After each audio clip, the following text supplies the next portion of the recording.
ವೀಕ್ಷಕರ ನಮಸ್ತೆ, BN TV ಕನ್ನಡಗೆ ಸ್ವಾಗತ. ರಾಜ್ಯದ ಜನರಿಗೆ ಪಂಚ ಗ್ಯಾರಂಟಿ ಯೋಜನೆಗಳನ್ನು ನೀಡಿರುವ ರಾಜ್ಯ ಕಾಂಗ್ರೆಸ್ ಸರ್ಕಾರ ಒಂದು ಕಡೆಯಲ್ಲಿ ಬಸ್ ಪ್ರಯಾಣ ದರವನ್ನು ಏರಿಕೆ ಮಾಡಿ ಮೆಟ್ರೋ ದರ, ಹಾಲಿನ ದರವನ್ನು ಕೂಡ ಏರಿಕೆ ಮಾಡಿದ್ದು, ಇದೀಗ ಬೆಂಗಳೂರಿನಲ್ಲಿ ನೀರಿನ ದರ ಏರಿಕೆ ಮಾಡಲು ಮುಂದಾಗಿದೆ. ಶೀಘ್ರದಲ್ಲೇ ಈ ನಿಟ್ಟಿನಲ್ಲಿ ನಿರ್ಧಾರವನ್ನು ಕೈಗೊಳ್ಳುವ ಸಾಧ್ಯತೆಯ ಬಗ್ಗೆ ಈ ಹಿಂದೆ DCM DK ಶಿವಕುಮಾರ್ ಅವರು ಸುಳಿವು ನೀಡಿದರು. ಇದೀಗ ವಿಧಾನ ಪರಿಷತ್ನಲ್ಲಿ ನೀರಿನ ದರ ಏರಿಕೆ ಕುರಿತು ಚರ್ಚೆ ನಡೆಸಿದ್ದಾರೆ.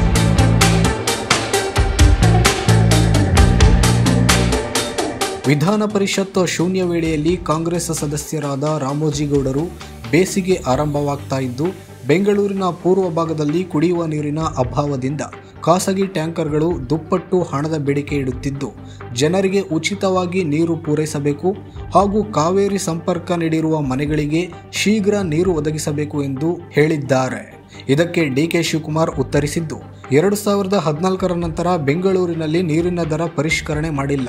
ಹೀಗಾಗಿ ಬೆಂಗಳೂರು ಜಲ ಮಂಡಳಿ 7 ರಿಂದ 8 ಪೈಸೆ ದರ ಏರಿಕೆಗೆ ಪ್ರಸ್ತಾಪ ನೀಡಿದ್ದು, ಸದ್ಯಕ್ಕೆ 1 ಪೈಸೆಯಷ್ಟು ಮಾತ್ರ ಏರಿಕೆ ಮಾಡಲು ಚಿಂತನೆ ಮಾಡಲಾಗಿದ್ದು, ಈ ಬಗ್ಗೆ ಸದ್ಯದಲ್ಲೇ ನಗರದ ಶಾಸಕರ ಬಳಿ ಚರ್ಚಿಸಲಾಗುವುದು ಎಂದಿದ್ದಾರೆ. ಸದಸ್ಯರಾದ ರಾಮೋಜಿಗೌಡರು ಸೂಕ್ತ ಕಾಲದಲ್ಲಿ ಸೂಕ್ತ ವಿಚಾರ ಪ್ರಸ್ತಾಪಿಸಿದ್ದಾರೆ.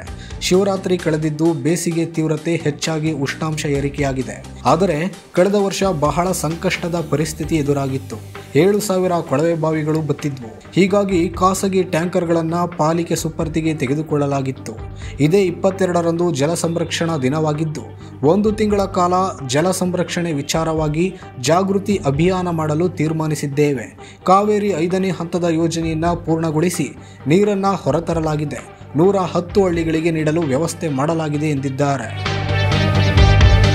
ಇನ್ನು ಗುತ್ತಿಗೆದಾರರು ದೊಡ್ಡ ದೊಡ್ಡ ಅಪಾರ್ಟ್ಮೆಂಟ್ಗಳನ್ನು ಕಟ್ಟಿದ್ದು, ಯಾರೊಬ್ಬರು BWSSBಗೆ ನೀರಿನ ಸಂಪರ್ಕದ ಡೆಪಾಸಿಟ್ ಪಾವತಿ ಮಾಡಿಲ್ಲ, ಅನುಮತಿ ಪಡೆಯದೆ ಅಕ್ರಮವಾಗಿ ಸಂಪರ್ಕ ಪಡೆದಿದ್ದಾರೆ. ಅವರಿಗೆ ನೋಟಿಸ್ ನೀಡಲಾಗಿದೆ. 2014ರಿಂದ ಇಲ್ಲಿಯವರೆಗೂ ನೀರಿನ ದರ ಏರಿಕೆ ಮಾಡಿಲ್ಲ. ಹೀಗಾಗಿ ನಾವು ಕನಿಷ್ಠ ಪಕ್ಷ 1 ಪೈಸೆಯಾದರೂ ನೀರಿನ ದರ ಏರಿಕೆ ಮಾಡಲು ತೀರ್ಮಾನಿಸಿದ್ದೇವೆ.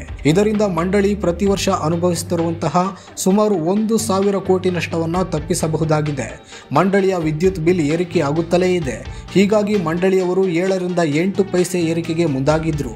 ನಾನು ಸದ್ಯಕ್ಕೆ 1 ಪೈಸೆಯಷ್ಟು ಮಾಡಿ ಸಾಕು ಎಂದು ಹೇಳಿದ್ದೇನೆ. ಪಾಲಿಕೆ ಬಜೆಟ್ ಕುರಿತ ಸಭೆ ವೇಳೆ ಬೆಂಗಳೂರಿನ ಶಾಸಕರನ್ನು ಕರೆದು ಸಭೆ ಮಾಡಿ ಚರ್ಚೆ ಮಾಡಲಾಗುವುದು ಎಂದಿದ್ದಾರೆ.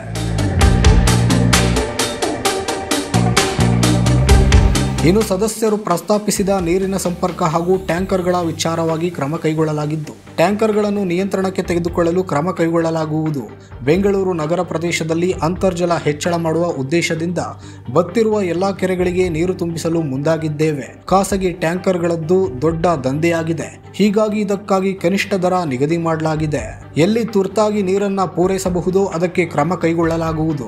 ಇದರ ಜೊತೆಗೆ ಭವಿಷ್ಯದ ಉದ್ದೇಶದಿಂದ ಕಾವೇರಿ 6ನೇ ಹಂತದ ಕುಡಿಯುವ ನೀರಿನ ಯೋಜನೆಗೆ ಪ್ಲಾನ್ ಸಿದ್ಧವಾಗಿದ್ದು, ಅದನ್ನು ಸಚಿವ ಸಂಪುಟದ ಮುಂದೆ ಪ್ರಸ್ತಾಪಿಸಿ ಸಾರ್ವಜನಿಕರ ಅಭಿಪ್ರಾಯ ಸಂಗ್ರಹಿಸಲಾಗುವುದು.